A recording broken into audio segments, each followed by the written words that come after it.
မြေပြင်ကဖြစ်တဲ့အောင်ကြီးဆိုတော့နိုင်ငံတကာရဲ့အောင်ကြီးဟုတ်တာမဟုတ်ပါဘူးနိုင်ငံတကာရဲ့နုကြီးဟုတ်တာမဟုတ်ပါဘူးပြည်ထဲမှာလည်းနုကြီးဆိုရင်အကုန်လုံးကဟိုလောက်ကြတော့နုကြီးကပကပပါလာပတွေကိုအာနာပေးလိုက်လို့ရွာတကြီးတွေထပြီးတော့တောင်းကျမ်းတာပေါ့မရင်းမှုတွေလောက်တာပေါ့အဲ့ဒါပဲပြောချင်တာပါများနဲ့ပဲပြောပြရစီအဲ့တော့ငကားပြန်သွားတယ်ငကားပေါ်တိုင်းဘာလုပ်ကြမလဲဆိုတာကျုပ်ပြန်တင်ပြတာပါငကားကိုလူတဲ့သူတွေလည်းကျေးဇူးတင်တယ်ဆက်ပြီးတော့လည်းအားတင်ထားကြပါနော်မကြခင်ငကားပြန်လာမယ်ပေါ့အဲ့လိုပဲပြောရမှာဦးသားဖက်တွေတွဲဘာလုပ်တာတော်လန်ရေးငါနှစ်ကျော်လာတဲ့အချိန်မှာအရှိကိုဘာတွေဆက်လုပ်ရမှာလဲUNG ရဲ့အစည်းအဝေးပွဲတွေနိုင်ငံတကာဆက်သွယ်မှုတွေထက်မြေပြင်မှာဖြစ်ပျက်နေတဲ့ကပ်ဘေးတွေကိုဘယ်သူကတာဝန်ယူမှာလဲအခုချိန်မှာတော်လန်ရေးဟာအကြီးမားဆုံးအကျက်တဲကိုရင်ဆိုင်နေရပါပြီဒီနေ့မှာတော့မြေပြင်အခြေအနေကိုအနီးကပ်ဆုံးသိရှိသူတွေရဲ့အမြင်နဲ့အတူတော်လန်ရေးရဲ့နောက်ဆုံးအခြေအနေကိုစမ်းစစ်တင်ပြပေးသွားပါမယ်တက်တော်ပြီသူအောင်ကြီးသူကြားအောင်မကြားကျင်တော့သူကအဲ့တော့ကိုကပွဲပြီးသွားပြီပြီးတော့ဘာလုပ်မလဲဒီတော့မစောင့်နိုင်တော့9နှစ်ကျော်ပြီပြန်လဲတိဆောက်ရေးတွေလောက်ရတော့မှာနောက်တစ်ခါအခုနဂါးရဲ့ပြဿနာကကြီးလို့ဒီတော့အလုတ်ထွက်ပြီးတော့လိုက်ရှိုးတင်တော့မြေပြင်ကရှင်ပြားနဲ့လည်းတီးတယ်မြေပြင်ကလှမ်းပြီးတော့ကိုနေဦးထင်လို့ကိုနေဦးလို့စီလိုဆန်ကမြောင်ကကိုနေဦးလားလို့မေးလိုက်တယ်ယောက်ျားလားမေးမှလည်းဆိုမြေပြင်ကဖြစ်နေတယ်မြေပြင်ကဖြစ်နေတော့အဲ့ကနေပြီးတော့ तू ကအတွင်းသိအဲ့ဒါဒီကကိုလူတွေရုံးမပိုက်တာလည်းသိခုနရုံးမရာသာဆိုတဲ့လူကစီရီယန်ပိုကြီးစီရီယန်ရဲအဲ့ကောင်မရိမှုတွေကျူးလွန်ပြီးတော့လောက်တာအဲ့ဒါအောင်ကြီးရဲ့တရင်20အရင်မှဖြစ်ချင်တယ်အမှန်ကျွန်တော်ကဒီလိုကအညာရွှေဘိုစကားဒါဆိုတော့အဲကွင်းကိုဒီတော့မြေပုံကြည့်ပြီးတော့သွားရတာအမေက30အဖေကရေဦးဒီလိုကရွှေဘိုအဲ့တော့မြေပုံကြည့်ပြသွားဆိုတော့စကိုင်းတိုင်းတက်တော့ပဲလုတ်တော့မယ်ငါကြံတဲ့ဟာတွေတော့အောင်ကြီးကဆိုပြီးတော့တိုင်ရင်တွေပတ်စံမရလို့မင်းတို့အကုန်လုံးကအမိုဒီကသွားတာပြာရဲ့ငွေရအဲကိုသွားတာအဲ့တော့အောင်ကြီးကကိုဝင်လက်နဲ့တွေကပြန့်နေမယ်ဆိုတော့ကလေးတွေအခုတောင်တရရပြီးတော့မင်းတို့ကိုပါသူပဲနေကြတော့ကွာငါတောင်းမှနေဆိုတော့ကိုကပြန်တောင်းမှလာပတ်စံလည်းမရတဲ့ပြင်ကိုလူတွေပါဟိုမှာဒီဟိုဘက်မှာတိုက်ပြီးတော့ခုကြားမှာပေါ့ရှင်ဖျားမှာစိုးသူရသောတို့ဟိုမှာဆယ်မကြီးမန္တလေးကျော်ပြောတာလဲကြားမှာပဲသူတို့မန်းလေးပြည်တဲ့ကလုံးဝပြတ်သွားတာဒါတော့ကောင်းတဲ့မုံတိုင်းတို့သူတို့လောက်ခါသားဟိုမင်းတို့ကနှစ်ပတ်တွင်3600ရတယ်ငါမှ9သိန်း10သိန်းကိုမနေ့ကိုတိုက်ရင်လေးတွေကိုမျှပေးနေရတာလို့ကိုရသမျှကိုလည်းနဲ့ကိုမှထမင်းချက်ပြီးတော့ရသမျှဟာလေးနဲ့သူများဟာကွဲလေးလည်းသွားချက်ကိုကသူလည်းပတ်စံရှာအဲ့တော့မင်းတို့ငါဟိုမှာလို့350သိန်း100လောက်ပို့လိုက်လို့ရှိရင်ထားပါတော့ဟိုမှာပြီးတော့ကပေါင်းညဆိုတဲ့ရွာမီးရှို့တော့350ကျော်တာပေါ့လူတွေကဝိုင်းထူကြတော့ငွေရဖြစ်ချင်တော့ဒီတေးမခေါ်သေးဘူးဒီတေးလည်းခေါ်လိုက်တော့လမ်းစုံမှာ30ဘက်လမ်းစုံမှာပတ်စံလုပ်ကြီးလာတဲ့ရတာရေဦးတွေလာတဲ့ရတာပဝိုက်ပြီးတော့350ပထမဆုံးပေါ့လေနှစ်ခါဆိုအဲ့တော့ပတ်စံတွေကဘယ်သူပေးလို့ပေးရမှာမသိအကုန်လုံးကရွာတရားလုံးထွက်ပြေးနေညွန့်ခိုင်ကောင်ကစစ်တပ်နဲ့ပေါင်းနေပြီးလောက်တာအဖေနဲ့မေကိုပြီးရက်တည်းတပ်လိုက်တယ်တပ်လိုက်တော့ညွန့်ခိုင်ကစစ်တပ်ထဲကနေပြီးတော့တခါတည်းဒေါ်မင်းလုံးတို့3ညတာကိုခံရတာပေါ့နော်အဲ့ဒါပြီးတော့ကာပေါင်းညဆိုတဲ့ရွာလေးကကာပေါင်းညတဲ့ရွာလေးကတရွာနဲ့တရွာပဲခုတော့ရွှေတွေထွက်လို့အဲ့ဘက်မှာလဲပြီးရက်တွေကိုကြီးစိုးနေတာခုတော့မန်းလေးပြည်တဲ့ကလည်းအလိုကြီးဖြစ်သွားပြီးတော့နှမျောလိုက်တာဟာတဲ့ပြည်တဲ့ကဟိုကိုဆရာဝေးဦးစင်းတစ်ချက်တော့မေးရတယ်ဦးစင်းတိထားတာတော့နေချင်းတော့ရှိပါတယ်အခုကဟိုဆောင်းနာပြောလို့ပေါ့နော်သူတို့ကအခုဒီဝေါ်လေးမုံတိုင်းကရှိရောရှိသေးလားရှင်းပလိုက်လားမရှင်းသေးဘူးရှင်းပါဆိုတော့ဒီတော့မထုတ်ရဲသေးဘူးမုံတိုင်းအကြောင်းကိုထုတ်လိုက်တာနဲ့မုံတိုင်းကိုရှင်းပါသူတို့လက်ထက်မှာရှင်းတယ်ဟုတ်ပြီကိုဆရာဝေးအရှင်တဘောပါဒီမုံတိုင်းနဲ့ပတ်သက်တဲ့ဟိုတချို့ခါလေးတွေကရင်းလေးတွေက TNL ကဟိုခေါ်ပြီးစောက်ချောက်တာ TNL ဘက်ကိုထွက်သွားလို့ TNL ကစောက်ချောက်ထားတယ်လို့တော့အတန်ကြားရတယ်သိလားဟုတ်တယ်နောက်ချက်ကဒီမှာဂျန်နေတဲ့ဥစ္စာကိုသုဒ္ဓရာဆိုနဲ့ဟိုဒေသသူတို့လုပ်နေတဲ့ဥစ္စာတွေကလည်းအပြည့်အပြည့်တွေဖြစ်နေလို့ကြားတယ်သူတို့အင်အားနေထားတော့တိတ်မကြံတော့လို့လည်းကြားတာဘယ်လောက်အခြေအနေလောက်ရှိတယ်ဒါအခြေအနေဆိုနေရှင်နေဆိုနေသူတို့အဲ့မှာကျတော့မရတော့ပြီးသွားပြီပြင်သာသုဒ္ဓရာဆိုတာမနုမနဒေသဆောင်မနုမနနိုင်ငံရေးမနုမနတွေခံရတာနိုင်ငံရေးမနုမနနဲ့ငကားတောင်မှာသူ့နေရာသူပြန်သွားပြီဆိုတော့ဟိုက brain wash ကိုဒီကောင်ကလည်းခံထားရတာအဲ့လောက်ကြောင်ဟုတ်ပါဗျာအဲ့မဲ့တွေ့သူ့နေရာသူပြန်နေရာမှောင်ပြန်တော့ဟာတကယ်ကလေးတွေပဲကောင်ကသွားဆရာအောင်သွားကူဒီလာကိုရလေးဒီလိုနော်ဟုတ်ပါဘယ်ဘာသာကဘုန်းကြီးဖြစ်ဖြစ်နော်နောက်တစ်ချက်ပြောပြမယ်တော်လိုင်းမှာဘယ်လူမျိုးပဲဖြစ်ဖြစ်ဘယ်ဒေသဖြစ်ဖြစ်လူငယ်ပညာတတ်တွေပါလာတယ်ဆိုအမလီအားတွေကိုလိုက်တာကိုတရားဦးရဲ့သိလားဟုတ်ပါတင်ပါဗျာဟိုတော်လိုင်းမှာကိုရဖျားနေအောင်ထားတာသူတို့သိလားတင်ပါဟုတ်တယ်ဒီတော့လည်းအဲ့လိုပဲသူတို့ဒီတိုက်ပွဲတော့မဟုတ်ဟွာဖြစ်တော့သို့သူအားဆိုလှမ်းဆက်တယ်မင်းပတ်စံလူပဲကျွန်တော်တို့သုံးချပါမယ်တဲ့မဟုတ်ပြောပါဆိုတော့ပတ်စံတွေလှမ်းပို့မယ့်နေရာကိုသူတို့ပို့လိုက်ရောမှန်တော့ဟိုဘက်ကညီနောင်သုံးပေါ်တိုက်တာသူကနာမည်ကျော်သွားတာဒုတိယကြိမ်ပေါ့ပထမကြိမ်ကမန်းလေးမှာသူတို့ကမန်းလေးရဲ့တပိကောင်းဆောင်တွေပေါ့သူတို့တခါကျရင်ဟိုဟာဒေတာဆန်းကိုပြောတယ်အကိုတဲ့ကျွန်တော်တရားနေဟိုမလုံုံနေတဲ့ရောက်ဆိုအေးပြီးတာပဲမင်းပတ်စံလူပဲဒေတာဆန်းတော့မတော်သူကပြီးတော့သူကဝက်လက်သားကိုဝက်လက်သားဆိုတော့ဒေတာဆန်းမင်းရွာကြီးလည်းပြတ်နေပြီမီးရရှိုးကမှတို့မင်းတနက်ကင်ပြီးတော့ဓာတ်ပုံမရိုက်နဲ့လို့တော့ပြောထားတယ်တနက်ကြီးကင်ပြီးတော့တကားကားနဲ့တော့မလုံးနဲ့တော့တို့ရွာကြီးကလည်းမင်းရွာကြီး3-4កောက်မီးရှိုးခါတာမီးရုပ်ခါရဆိုရင်မင်းနူးနှက်ဖို့တော့ရေးကြည့်တယ်။ तू ကမထွက်ဘူးသူနေလိုက်တာ။နောက်ဆုံးတော့ထွက်သွားတာပေါ့။ထွက်သွားတော့လဲအမြင်မှန်ရတာပေါ့။ငကားနဲ့ဒီဥယျာဉ်မုံတို့ညှိပေးတာလဲတေသာဆန်းမယ်။ခေါ်သွားတာဟုတ်တယ်တေသာဆန်းမယ် ကျွန်တော်ဟိုကတေးစားဟိုကတေးလင်းဆိုထားပါတော့ပြောရင်ဇလန်းရှိတယ်ခုဇလန်းနေရာဒီတော့အညာဘက်မှာရှင်ဖျားတို့ဘာမှရတော့မှာငကောဒီတော့မသိဘူးဗမာပြည်ဘယ်လိုဖြစ်သွားလဲဖျားလို့ပြီးတော့မှဥစကိန်တာရင်းပြီးတော့ဟိုတီလူလဲဒီတော့ရင်းပြီးပါတယ်ဟွာတော့ဟိုဆရာတော်မင်းတုံညာလို့တော့တီလူပညာဆိုတော့ကျွန်တော်မလုပ်ပါဘူးဗျဒီတော့ရင်းပြီးတယ်အရန်ရင်းနေတာအရန်ရင်းနေတာဟိုဥစကိန်တာဆိုရင်ဒီရောက်တယ်ရှင်ဖျားဘာလုပ်မှာလဲဒီရောက်ရင်အလဲမှာလားပါတော့သူတကာကိုပြောတာပါဒီတော့ဟုတ်လားအဲ့တော့မဟုတ်ဘူးတဲ့မင်းကကွာစိန်ကောင်းစစ်တယ်လို့စစ်တာပါညာပြောတယ်နောက်ဆုံးတော့သူလည်းဒီမှာចောင်းကြီးတယ်ပြီးဒီတိုင်းပါပဲဓမ္မတူတာဆိုရင်ပါကျုပ်တွေပါတက်လို့လာလို့မရတော့ပြီးသွားအဲ့တော့ဘုန်းကြီးကိုစစ်တာလည်းမဟုတ်သူကဘုန်းကြီးကသူကလူရောဘုန်းကြီးရောသူကနှစ်ပေါင်းလို့သူဘာသာမဘာသာလည်းဖြစ်မှာပေါ့ထားပါတော့အဲ့တော့ဟိုအဲ့လိုဘုန်းကြီးတွေကလည်းတပိုင်းရှိတယ်ခုစကိုင်းတိုင်းကြီးလိုဖြစ်နေတာအဲ့ဘုန်းကြီးဒီတော့ကျွန်တော်အရင်ကြီးလိမ့်မှာစလို့တော့သူဘုန်းကြောင်းတွေကတော်လေးသူကခွေးတွေတဲလာတယ်တဲလာပြီးတော့ဟာရှင်ပြကောင်းတယ်ဗျာလို့ဗမာပြည်ကဘယ်လိုဖြစ်သွားတာလဲရှင်ပြလို့ပြောလိုက်တာဟာမျိုးသက်တစ်ခုလုံးဖြတ်ပလိုက်တာတဲ့အဲ့ဒါလို့ကလေးတွေပြုကျင်တော့ရှင်ပြစစ်တပ်ကြီးကိုရှင်ပြပြစ်ပြင်လို့မရဘူးလားလို့ရှင်ပြတို့ပြောလို့မရဘူးလားဆိုသူကစစ်တပ်ကလူတော့မကောက်လဲတော့လဲတယ်ထားပါတော့ဥစကိန်တာဆိုရင်ဒီညီကိုလိုရင်းနေတာခုစကိုင်းတိုင်းရှင်ဖျားရဲ့ဒီလောက်ကြီးဖြစ်နေတာမြင်ငင်တော့ဘာမှအချင်းကြီးပဲလှုပ်ပြတာဘာမှမဟုတ်ဒီလူကတော့ထားပါတော့သူကလည်းငါကဒါလေးနဲ့ဟွာလုံတာနောက်ဆုံးတော့လဲသွားတာပါပဲဗျသွားတာဒီလူလည်းဒီကရန်ရင်းနေတာပြီးတော့ဒီရောက်လို့ရှိရင်ဒါကြုံမဲ့သူရှင်ဒီတော့သွားကြိုပါအောင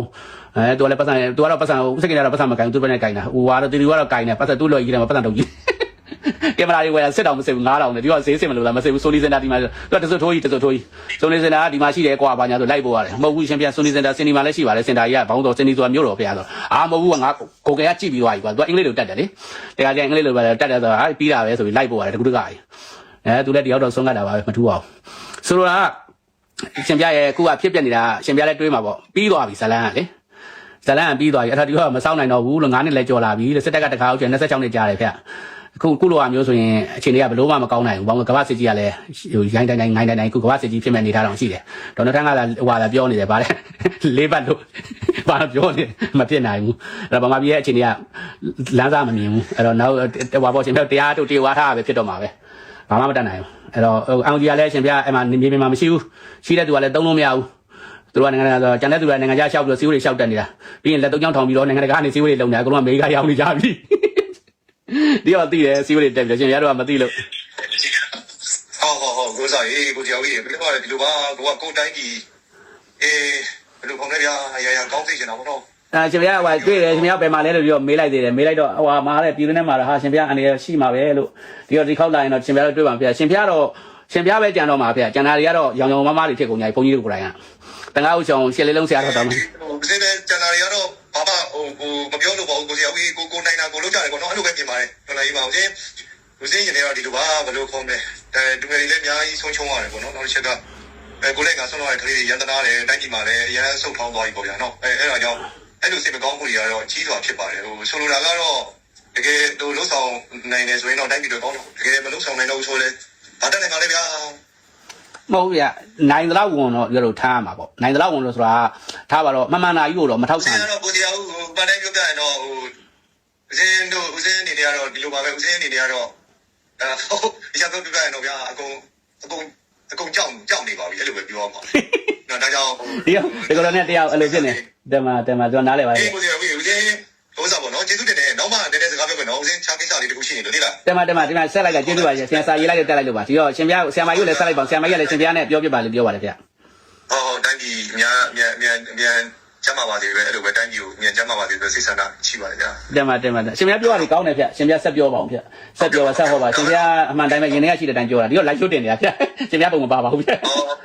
live show တင်ရှင်ပြတက်လာလို့ဆရာကြီးဥစ္စာပေါ့နော်ဆရာဥစ္စာစကားပြောရင်းနေဆိုတော့အဲ့လိုဥစ္စာမသိဘူးလေနော်ဆရာတော့တယ်မှာဆက်တော့ပါဗျကျေးဇူးပါရှင်ပြနောက်ပြီးတင်ပါလေဗျဟုတ်ဆရာကဥအိုင်မှာဆိုတာကျွန်တော်ဒီပလဲပြီးတော့ပလက်တိုက်ပွဲပြီးတော့စီဝေးကိုတက်လာပြီးတော့အပြတ်သားဆုံးအသားလေးထိုင်ပြီးတော့ပြောတယ်တကယ်လဲစိတ်ထဲမှာခံစားချက်နဲ့လုပ်တယ်တပါးပဲကြံတော့လို့တွက်တယ်ကြံတဲ့ဟာတွေရောင်မမတွေဖြစ်ကုန်ဘုန်းကြီးတွေကရောင်မမဖြစ်ကြတာပေါ့လေဒါကတော့မတတ်နိုင်ဘူးအဲ့တော့အောင်ကြီးစီဝေးလည်းသူတက်တယ်အောင်ကြီးတက်တယ်သူလုပ်ပေးတယ်ကိုလည်းတူပဲစီဝေးလည်းတွေ့တယ်အဲ့တော့ဒါပါတော့သူတော့ဘေးပြင်ကဖြစ်နေတာကြီးအောင်ကြီးဆိုတော့နိုင်ငံတကာရဲ့အောင်ကြီးဟုတ်တာမဟုတ်ပါဘူးနိုင်ငံတကာရဲ့နုကြီးဟုတ်တာမဟုတ်ပါဘူးပြည်ထဲမှာလည်းနုကြီးဆိုရင်အကုန်လုံးကဟိုလောက်ကြတော့အနုကြီးကပကပပါလာဖတွေကိုအာနာပေးလိုက်လို့ ရွာတကြီးတွေထပြီးတော့တောင်းကျမ်းတာပေါ့မရိမှုတွေလောက်တာပေါ့အဲ့ဒါပဲပြောချင်တာပါအဲများနဲ့ပဲပြောပြစေအဲ့တော့ငကားနေကပြန်သွားတယ်ငကားပေါ်တိုင်းဘာလုပ်ကြမလဲဆိုတာကျုပ်ပြန်တင်ပြတာပါငကားကိုလူတဲ့သူတွေလည်းကျေးဇူးတင်တယ်ဆက်ပြီးတော့လည်းအားတင်ထားကြပါနော်မကြခင်နေကပြန်လာမယ်ပေါ့အဲ့လိုပဲပြောရမှာဦးသားဖက်တွေတွဲဟောလို့တာအဲ့တော့ခင်ဗျားတို့ကစစ်တပ်ထက်ကထုတ်လိုက်တာလားဘာလို့လဲမေးကြမှာပေါ့ဗျာအဲ့တော့ကျုပ်မေးတဲ့သတင်းဌာနတွေကိုဘာလို့မေးလဲဆိုတော့ခင်ဗျားတို့ဘယ်လိုလုပ်ဘာလို့တင်လိုက်တာလဲလို့ကျုပ်ကိုယ်တိုင်ကအဲ့ထဲမှာတော့စီနေရင်နဲ့ကွာတာပေါ့ဗျာလို့ကျုပ်ကအဲ့လိုလေးထုတ်လိုက်တယ်ကျုပ်ကိုလာပြီးတော့ရန်နေထောင်ကြလို့ရန်ထောင်လာလဲအဝေးမဟုတ်ကိုပေးရလူကလည်းရန်လာထောင်တော့အေးပေါ့ဗျာကျုံနေရတော့စီနေခင်ဗျားတို့ဆွဲစားလိုက်တယ်အဲ့တော့ငကားကိုလူတဲ့သူတွေလည်းကျုပ်ကရှင်းလင်းပြီးသားပြီဒါလိုက်ငကားနဲ့ဆက်သွယ်ပေးတယ်နော်ကျန်တဲ့သူတွေကလည်းစာရေးဆရာတွေရောတချို့စီရီယန်တွေရောဘာတွေရောအော်စတြေးလျရောက်လာတပုံကြီးပဲအမေရိကရောက်သွားတဲ့ကောင်လည်းတပုံကြီးပဲနောက်ပြီးတော့အာယာရောက်သွားတဲ့သူကအာယာပါလဲအာယာဆိုအင်္ဂလိပ်လိုတက်လာမသိဘူး international ပါလည်းမသိပါဘူး recruitment center ပေါ့အချိန်3လပေးပါလားအချိန်3လမပေးဘူး1လ2လဆိုပေးမယ်နော်အချိန်3လလောက်ပြီးရင်ကျတို့ပြန်လာမယ်နော်ပြန်လာမယ်နော်ပြန်လာမယ်ပေါ့ဗျာပြန်လာမယ်ဆိုတာခင်ဗျားတို့ထင်ရထင်မှတ်ချင်မှကျုပ်ပြောပါလားကျတို့ထောင်ကြတော့ဟိုဇေယျလွင်လေးတကယ်တော့တတိယလိုက်ပါနော်ဇေယျလွင်လေးကအရင်ဆုံးဘဂတမှာဟို hero-ness ကပြောတာ96 soldier ဇေယျလွင်လေးဘယ်လိုဖြစ်သွားလဲသူနေလိုက်လို့ရှင်သူအေးသေးနေလိုက်လို့ရတယ်သူကဟိုးတော့ကလည်းမတရားမှုကိုအတန်ပြော့လေးနဲ့နော်တကုံတက္ကသိုလ်ကပြောခဲ့တာဇေယျလွင်လေးကကင်းထဲကိုရောက်လာတယ်ထောင်ကလွတ်တယ်ကင်းထဲကနေအဆင်မပြေဘူးနော်မင်းတို့ညာဆိုးဆုံးပဲအဲ့တော့ကင်းထဲအဆင်မပြေဘူးကျုပ်ဆုံးကတ်ခဲ့ပါလေအဆင်မဆိုးဆုံးပါဆရာမင်းတို့ညာတက်လာလားလို့ထားပါတော့အဲ့တော့မသိဘူးသူတို့ဘာမှမသိဘူးသူဘုန်းကြီးတွေကပို့တုံးတာပေါ့ပို့တုံးတာပေါ့သူတို့ကလုပ်တာပဲရှိတယ်သူများနေရာမပေးချင်တဲ့ဘုန်းကြီးပို့ဆိုးတာပေါ့သူရဲ့ဆရာလာတော့နေရာပေးချင်မှပေးသူတို့ယုံကြည်ရပဲသူတို့လုပ်ထားပါတော့အဲ့တော့သူတို့လည်းရောင်ဝါးဖြစ်သွားပြီဆရာကောင်းလည်းရောင်ဝါးဖြစ်သွားကြပြီခုနစကားပြောမရဘယ်ရောက်သွားမှမသိဘူးခင်ဗျားတို့ကစာရီဖတ်တာနဲ့ဆွေးနွေးတိုင်ပင်ခြင်းပါတယ်နော်တဲ့ဟုတ်ကဲ့စီစာဆုံးကြီးတိုင်ပင်မှာမြေပြင်နဲ့စကားပြောတယ်သတင်းသမားတွေနဲ့ပြောတယ်ရောင်မားတွေဖြစ်တယ်သတင်းဌာနကိုမေးတယ်သတင်းဌာနကိုနာမည်တော့မပြောနဲ့ခင်ဗျားတို့ဘာလို့တင်လိုက်တာလဲလို့ခင်ဗျားတို့ကကျုပ်ကယုံပြီးတော့တင်လိုက်တော့ဟာဗျာမြန်မာတန်တင်လို့တဲ့မြန်မာတန်တင်လိုက်လို့ခင်ဗျားတို့ကျတို့ကလည်းတင်ရတာတဲ့ထားပါတော့အဲ့တော့ကျုပ်ဟိုကျန်တဲ့ဟာတွေပြီးရင်ကျွန်တော်အစင်စိုက်ပြောပြပါမယ်အဲ့တော့ဟိုကျုပ်350ကြိုက်တဲ့လှူတဲ့သူကိုကျုပ်ဒါလိုက်ငါတို့နဲ့ဆက်ပေးလိုက်တယ်ငါတို့ရေလို့ तू က300လူမဲ့ဟေးဆိုရော့ဆက်ပြန်တောင်းဝန်ခံလောက်တော့ကျုံမလုပ်ပါဘူးမလုပ်ဘူး तू ကဘာမှမသိဘူး तू လည်းကိုယ်ကမသိကိုအညာသားမကိုကလက်ခံပြီးလုပ်တာအဲ့တော့ခုထားပါတော့အဲ့တော့ဂျန်တဲ့ဟာတွေကလည်းကျုပ်ကိုဖုန်းတော့လိုက်တော့မလုပ်တော့ပဲသူတို့လိုက်လို့မှမဟုတ်ဘူးသူတို့စာရေးဆရာတို့ဂျန်တဲ့ကောင်တွေတော့အကုန်လုံးဟိုငလိန်ငညာဟိုပေါ့ကျွန်တော်ဟိုတနေ့ကစကားပြောအောင်ဆိုတဲ့ဈေးကွက်သားလေးကိုကျုပ်ခဏပြောတယ်အဲ့ဒါလေးကကျုပ်အလုပ်ထဲမှာစကားပြောတာအဲ့မင်းပြန်ပြောပလိုက်တယ်အဲ့ကောင်ကျုပ်ကလည်းအဲ့လိုမကျင်တဲ့ပြောတတ်တယ်သူကအရာရှိပါကိုတော့ထုတ်လို့မရအောင်အောင်ဆိုတာလို့မင်းရလုံးပြပြလေးနဲ့မင်းဈေးကွက်သားလေးလည်းတူတယ်လို့ဘာဖြစ်လို့လဲလို့ဈေးကွက်သားလေးကလို့ဈေးကွက်မေကိုပြောတာ man why you are very big ဆိုအမေကမျက်လုံးကြီးဘာလို့ပြူးနေရလဲပေါ့အခန်းတော့ဈေးကွက်မျိုးတယ်နော်ဈေးကွက်မျိုးညကြရင်ထွက်တယ်နေ့ကြရင်အိတ်တယ်နော်အဲ့ဒါမျိုးလူတွေများတယ်ခု2နာရီထိုးတော့1နာရီခွဲသွားပြီကျုပ်အဲ့လောက်နဲ့ပဲပြောမယ်ခုတိုင်ရင်20ကိုရှင်းတာတိုင်ရင်20ကရင်းမှပြင်တိုင်ရင်20အကိုကြီးဆိုတော့မရိမှုကျုံလာတယ်ကွာသူ့ဟိုကရိုးမရာစာကကျုပ်ကရိုးမစာကိုပတ်စံမထောက်ပါရိုးမရာစာငကားစီရောက်လာတယ်ငကားစီတပည့်ခံပြီးမှအောင်ကြီးဘက်ကိုပြေးပြီးတော့ကိုမရိမှုတွေကျူးလန့်တာနော်အောင်ကြီးကမရိမှုကျူးလန့်ရင်လူတက်ရင်အကုန်လုံးသူတိထားတာပဲတိတာဟိုသူတိတာဟိုတုန်းကတပုံတွေကလူတက်တယ်ရက်ဆက်ရင်ယာရုပေးမယ်ဆိုအဲ့ဒါကြီးသူလောက်တာအဲ့ဒါကြီးလောက်တာစွမ်းသူမောင်ခုကျုပ်ဆုံစမ်းပြီးသွားပြီဘိုးစွမ်းစလင်းကြီးဒါမဆိုင်စီရီယံမလို့လို့ဆိုပြီးတော့မှာဝါမှာစလင်းကြီးမှာကိုရင်တပါပြတ်တတ်တာကိုဟိုဝါကလူထွက်သွားတဲ့ကူဝါကဘိုးတမ်မလေးကကျုပ်ဆိုင်ထဲမှာဒီခွေးမလာကြည့်နေလိုက်မယ်ဟိုတနေ့ကပရက်လို့ထင်တာဟိုတဲ့ဖွကြီးမိသွားတာဟိုတဲ့နော်သူကမြေပြင်မှာရှိနေပြီးတော့နော်ပရက်သူ့ကြောင့်လည်းကျုပ်တင်းမယ်ဘိုးလို့မင်းကမှဖွတ်တကဖွတ်နော်လူရုပ်ကဖွတ်ရုပ်ခင်ဗျားဘေးမှာလို့လိန်နာမှာဘုန်းကြီးတွေနဲ့ခိုင်းတာနော်ဖွတ်ရုပ်နော်ဒူထရက်ပြီးလူရမယ်တခါတည်းဖွတ်ထဲကဘရက်ထဲကဖွတ်ထဲကတပြေးဆိုတဲ့ဘုန်းကြီးကတကယ်ဖွတ်နော်တရင်မီဒီယာတွေကသူ့ကိုဝိုင်းချိတ်ကြတာဖွတ်နော်ရီမွန်မျက်မှန်တူနေရီမွန်ဖွတ်လာအောင်မယ်နော်ရီမွန်ဖွတ်လာအောင်မယ်